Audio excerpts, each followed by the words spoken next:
Mix by Yadav films Bhojpuri Sonu Chaurasia. खाना दाना के लइका पटैले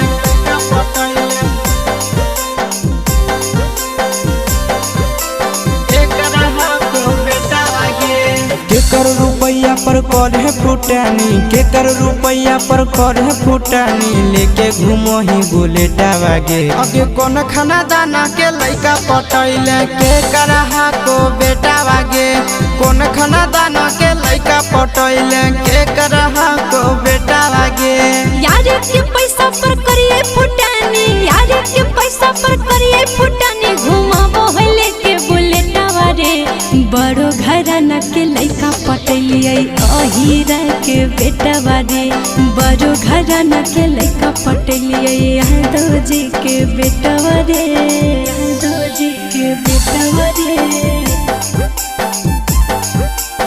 यादव जी के बेटा बारे। कौन खाना दाना के लइका पटैले लइका पटैले केकर को बेटा वागे।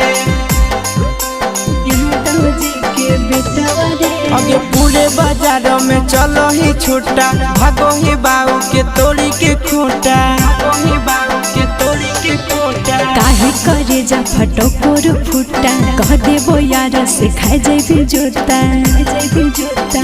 के कर दी हल पे नहीं पायल, के कर दी हल पे नहीं पायल, के कर दी हल गाला से टावागे। अगे कौन खाना दाना के लइका पटैले के कर को बेटा वागे।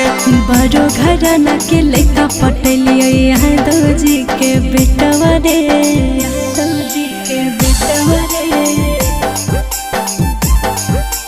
यादव जी के बेटा बारे। कौन खाना दाना के लइका पटैले लइका पटैले केकर को बेटा वागे। यादव जी के बेटा बारे। अगे हगौ या सिसवा की हगौ नंदन गे, केकरा पछौड़ी लूटा बोही धन गे, केकरा पछौड़ी लूटा बोही धन गे। छुपे रो छोरा मुँह करे बन रे, विकेश पहमन उठवही धन रे, धन रे। खिले लगलो जवानी गे छौड़ी, खिले लगलो जवानी गे छौड़ी, खाही कोन टबलेटा वागे। अगे कौन खाना दाना के लइका पटैले केकर को बेटा वागे। बड़ो घराना के लइका पटैलिए यादव जी के बेटा बारे।